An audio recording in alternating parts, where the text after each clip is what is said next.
अस्सलाम वालेकुम नाज़रीन, मां ख़ालिद कल्याण केवन न्यूज़ नेटवर्क सां गॾु। लाड़काणो बेरोची भाजन कोरेजी जी ही रिपोर्ट।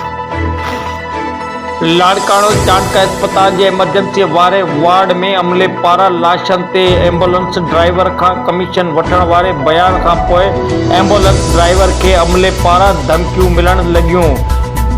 आफ़ताब कनासरो एहतजाज कंदे दाहिंदे चयो त चांडका अस्पताल जे एमरजेंसी वारे वार्ड में अमले पारां लाश खणण ते असां खां कमीशन वरिती वेंदी आहे, जंहिंजो बयान ॾियण खां पोइ अमले पारां मूंखे मुसलसल धमकियूं मिली रहियूं आहिनि।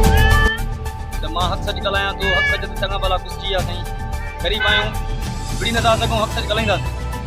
पोइ अॻिते अवाम में छा शोहरत ॾिसूं था, अफ़सरनि में बाला अफ़सर असांखे उन जो अर्थ आहे त असां साथ ॾियनि ऐं हिन ज़ुल्म खे घटि कनि। मूंखे जानलेवा धमकी था ॾियनि, तोखे मारींदासीं। कल्ह मूं वटि माण्हू मोकिलिया अथनि त बि मां उन्हनि खां भॼी पासो कयो आहे। अञा ताईं धमकियूं हलनि थियूं त असां ग़रीब माण्हू हक़ सच ॻाल्हायूं त वञूं काॾे, कंहिंखे था वञूं। हिन वधीक दाहिंदे चयो त मूंखे मुंहिंजी जान खे ख़तरो आहे ऐं IG Sindh DIG Larkana SSP Larkana खे अपील करियां थो त मूंसां इंसाफ़ कयो वञे। केवन न्यूज़ नेटवर्क लाड़काणो।